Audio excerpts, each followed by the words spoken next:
Going to see if I can share my screen. Okay. All right. Fighting stigma, steps to challenge stereotypes in daily life. This particular presentation will take us through. So here's our agenda. We want to look at how does one develop a mental health awareness around stigma, how to fight it, as well as steps to challenging stereotypes. So we look at what stigma is, what stereotyping is, where does stereotyping come from, why does talking about it matter. We want to reflect on our own biases as well, because whether we like it or not, we have some form of biases. We want to educate ourselves and as well as educate others. And then we want to challenge ourselves, which is how do you then deal with it on a day to day basis, which is about educating yourself and others, speaking up, being an ally, watching our language, diversifying our cycle, using social media for good. So, what is stigma? I mean, this is one word that we throw around easily, even as individuals. It's something that we hear a whole lot around us these days. Oh, don't stigmatize me, this person stigmatized, and all of that. But in the real sense of it, what does it mean to stigmatize? So, stigma is simply a mark of disgrace associated with a particular circumstance, quality, or person. Whenever a case of stigma shows up, it just means that you have put a mark of disgrace, you have put a stamp, so to speak, or a badge on a particular circumstance or on a particular person or the quality of something. And the ripple effect of stigmatization that it leads to discrimination. The moment stigma sets in, then you begin to discriminate the other person. And some examples of mental health stigma include some examples of stigma rather includes mental health stigma, or where you have a situation where because somebody has been diagnosed with a particular mental health crisis, you then go ahead to give such a person a name or kind of like refuse to associate with such a person or treat such a person in a particular way. Another one is appearance. You know, you begin to give names to how this person appears and you don't want to interact with the person or body image, what sometimes we call body shaming, for example. And then just because that exists, you don't want to interact with such a person. So the challenge with stigma is it often leads to discrimination. And discrimination would happen because you have put a mark on that person. You have kind of like put that person in a box to say, look, this is where this person belongs and this is who this person is. So, what then is stereotyping? Now, we've talked about stigma. Now, let's look at stereotyping. Stereotyping is synonymous to stigmatization, but not almost the same, right? So, stereotyping is more or less like a fixed, oversimplified belief about a group of people. You have a belief that a group of people should do this or should not do this, right? And you find that also very common in our society today. And so you hear things like boys don't cry, teenagers are lazy, girls aren't good at math, boys are not supposed to be in the kitchen, and a host of other things. So it's very easy to stereotype. It's very easy to put people in a box and create a principle and create an ideology around them that is not even necessary. And that's why the word oversimplified fight belief is used because you kind of like make it very granular as to why these people should not be doing this or this group of people should not be involved in something like this. And so you find a lot of them around this. I'm sure that some of us also use those words even in our society today. So for every time you use certain words, or you put certain people in a particular box, ask yourself, am I being stereotypical here or am I being honest here? So where does stereotype come from? Media and pop culture. The things that you see on the internet, the way the media presents people to us, the way the media talks about things, kind of like creates the opportunity for stereotyping people or stereotyping a set of people. Family and cultural traditions. Oh, in our family, this is how we do it. This is the culture of my land. Recently, I was with some of my friends, and I got to know that in a couple of South traditions, for example, a woman does not finish the drink at the table. If you finish that drink, then you have to buy another one. It's not something that that exists in every culture, but that's a cultural tradition. And so if you're sitting with men drinking, instead of you finishing the drink, you take a little and still leave small in the bottle. I've also heard of one that says if as a young person you are at the table with adults, you don't finish your meal before them. That's men eating. So you find some of these cultural traditions as well that are tied to men and all of that. I attended a traditional wedding in Port Harcourt about 2 years ago, and that's what I saw for the first time that in that particular culture, I think is the Calabari culture, is the women who sit in the house to actually deliberate on the traditional rights of the lady getting married. The man is only called in once to ask if he supports him. I won't say he supports the marriage. He's sent out. So it's all the women in that family who will sit down with the girl inside. Even the girl will be seated outside. So all the things that the guy has brought, they'll be looking at them one after the other, and then later on they will call him in, dressed in that attire before they come out to dance. So you'd realize that cultures exist and different families have different cultures. So you have things like in our family, this is how we do it.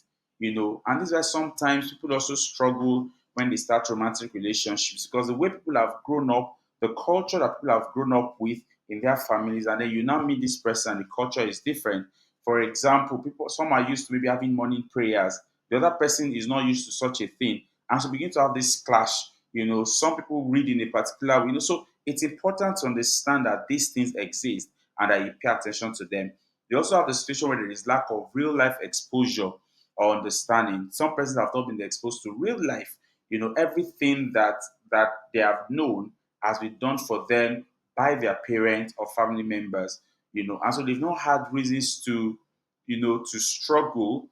Maybe that's not the word to use. If that reasons to strive or to, as we say these days, to hustle for something. And so when they do certain things, you have to ask them questions like, "Have you ever?" And like, "I have not." No wonder you are butty, you are daddy's boy, or you are daddy's girl, and stuff like that. So these are some of the places where stereotyping people or why people tend to stereotype other persons. So why does it matter talking about it, right? We need to talk about it because stereotyping or stigmatization affects self-esteem and mental health. That is non-negotiable. The moment someone feels that they are being stigmatized or they are being stereotyped, it begins to affect their mental health. They begin to ask questions. Imagine someone walks into a room and everybody begins to do hush hush, just covering their mouth and talking, or they appear like they are covering uh, their noses. The other person begins to feel like, oh, what's wrong with me? And he or she is looking at himself. Is this there something that is it what I'm wearing? Am I bearing foul smell or something like that? And then another thing that can lead to bullying, exclusion, and even violence. So if someone feels like they are being stigmatized or stereotyped, there's a tendency for them that they want you to respect them. And the only way they can do that is for them to either resort to violence, right? Because sometimes they feel excluded from what is happening. Imagine, I don't know how many of you experienced that in secondary school for the guys here, where you get to the football field and you're choosing who will be in your team. You want to play set and you have chosen who will be in your team. You're like, no, I don't want this girl on my team. That is discrimination, right? That's stereotype. And they're asking you, are like, the guy knows Sabi play. That kind of a thing. That's exclusion. And so you find out, I don't know if you had that kind of that there's someone who believes that once he can get the ball and is the first person to get to the football pitch, he knows he's not good at playing, but the fact that he has the ball, he's the captain. And so he gets to choose the best players for that particular game. Because he knows that if he doesn't do that, no other person would pick him. And sometimes people tend to bully those who are stereotyped or who are stigmatized because there's a lack of good self-esteem. They can become timid, and then people take advantage of that to bully them. It also shapes how we see others and how we see ourselves. When we get stigmatized or we get stereotyped, it affects how we see ourselves. You ask questions that you may never get answers to. You ask questions that you may not even be able to get anybody to answer you. And so it's important that we understand that it's critical that we talk about this particular subject matter. Now, how do we deal with this on a daily basis, which is very critical because it's very easy for you to say, oh, I don't stigmatize, I don't stereotype, I don't do this, I don't do that. But the real question is we all have biases in one way or the other. So do you want to take some time to reflect on your biases? We all have some unconscious bias. There are certain things that have almost become part of you, and you may not even know that you do them. It has just become something that you have grown up with, or something that you have been doing. And maybe someone has told you, like, nah, I don't have any problem with this person. I don't have any problem with this group of people. We live in a society today, for those of you active on social media, where there is so much tribal bias, so much cultural bias, so much gender bias. Oh, men are this, oh, women do this a lot, the Yorubas are this, the Igbos are this, the Hausas are this. You want to ask yourself, do I have these biases as well? You may not be vocal about it, right? You may not be vocal about it, but I want you to take some seats backwards and sit and ask yourself, where did this belief that I have about this set of people, about this category of people, about this country, where did this belief come from? And look at your journal, pick up your journal and write where those thoughts might have come from and ask yourself, how do I deal with them? There's also a test called the Harvard Bias Test that you can take that allows you to, it asks you certain questions and asks you to check if you have some biases that you're not even aware of or they have not paid attention to. So reflect on your own biases. Sometimes you don't know that they are there. But a lot of times they are so unconscious that I don't even know that those biases are there. Secondly, educate yourself and others. Learn from books, podcasts, documentaries. Share accurate information on social media. Listen to people with lived experiences. Those with lived experiences are those who have had one form of mental health experience or the other, diagnosed and treated or going through treatment, or they've even faced discrimination, stereotyping, stigmatization before. Listen to their experiences. It gives you perspective. It takes away theory and allows you to dive into the world of those who have gone through this, who have experienced this, and you can begin to imagine where they're coming from or how it reflects or affects how they interact today. So educate yourself and educate others as well. Then it's important to speak up. If you're in a place where a person is being stereotyped or they're making stereotype based jokes, do not join them. Do not join them, right? Because when you join them, you are encouraging it. There's something that they say for those who are law students, that you may not necessarily be the one who committed the crime, but if you are the scene of the crime and did not report the crime, you're as much as an accomplice, right? Or if you aided the person as much as an accomplice. So it's important to understand that you cannot be where stereotype based jokes are being rendered and you are laughing. You are as guilty as the person making the joke. And then if you want to ask questions, you can ask, why do you think that? As against what is making you, as against asking questions that makes person feel like, look, what have I said exactly? So you can say, why do you think that way? Why do you think that this is what I'm trying to say? Why do you think that this is what is happening? And you can have disagreements, but be respectful to disagreement. So most importantly, don't just allow things to go. Don't allow stereotyping or stigmatization to thrive. Be that person who steps over. That takes me to the next point. Be an ally. Stand up when others can't. Somebody is there and feeling that way, stand up for the person.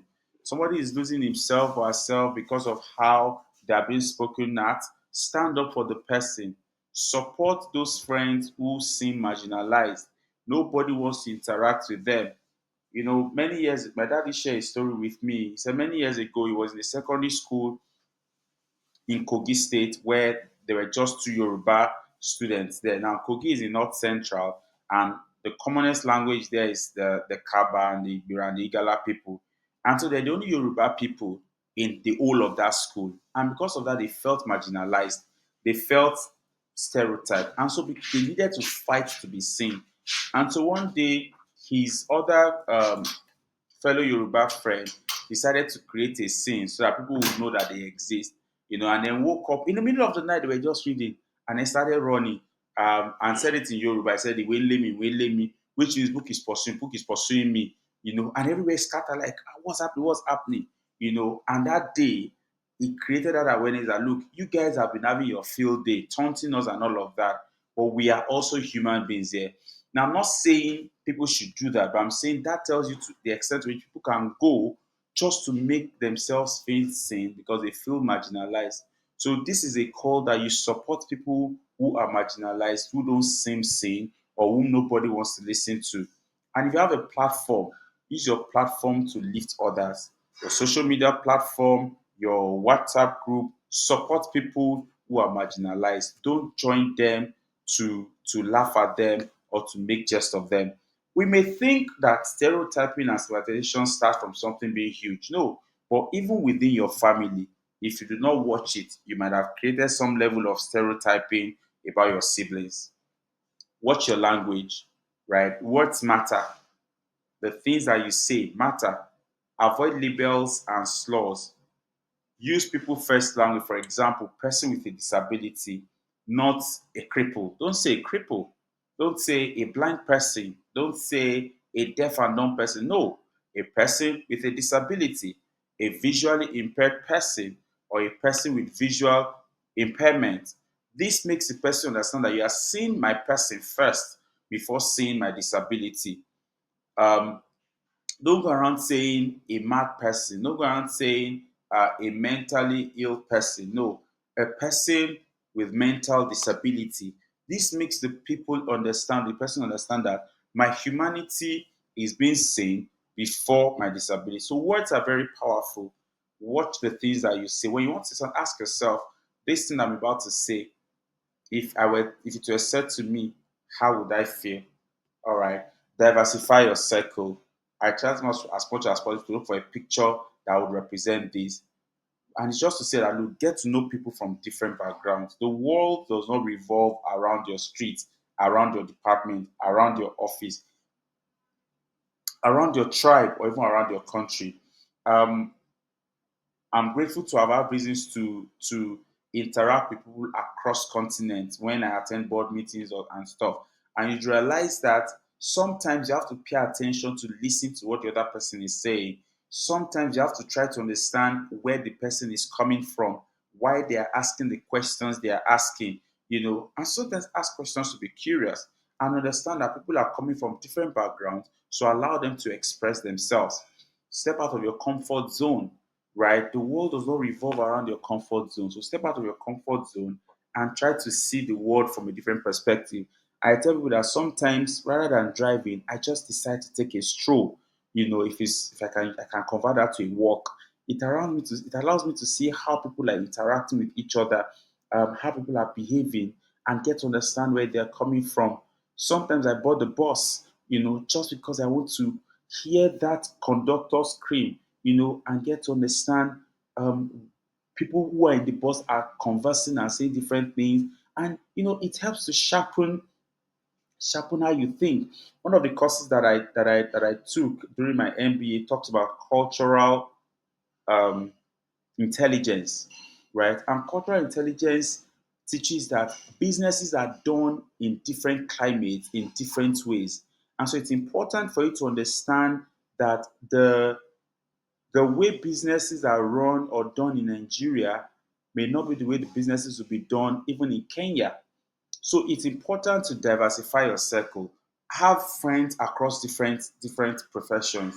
Have friends across different languages and tribes. In interacting with them, you become a complete person. Let me give a very, very simple analogy to explain that. For those of you who went to the boarding house, you'd realize there's something that we just call one base, right? The person who goes around taking one base from everybody would even get filled and get different taste of everybody's meal than the person who wants the food himself or herself. So that's the idea of diversifying your cycle. That it allows you to have a taste of different culture and different persons, and it helps you to address them better and understand how they want to be addressed. Use social media for good. Follow creators who are inclusive. Speak up against online bullying or hate, and then use hashtags and movements that spread awareness. I'm going to share with you um, some organizations who are doing great stuff around this. I mean, what you guys are doing is awesome. right? You have organizations like Asido Foundation. You have organizations like Mani with Mentally Aware Nigeria Initiative, Psych Babu Foundation, a lot of them out there. Follow these guys, learn from them, and see how you yourself can be better. Let me say that it's not everybody that will create an NGO. It's not everybody that would start an NGO. You could partake, you could be a part of, but ensure that you lend your voice. So, what's your challenge?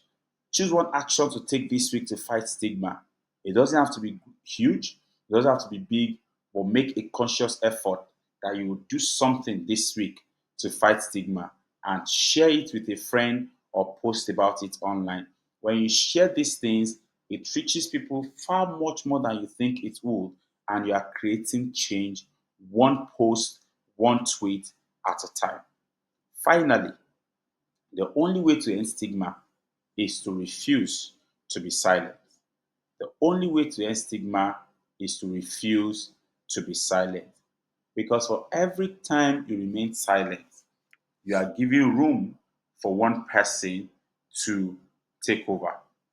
So for every time that you choose to remain silent, you are giving room for one person to take over. So I challenge you that you decide today not to be silent. That you decide today that you're going to lend your voice and you are going to make sure that you do not participate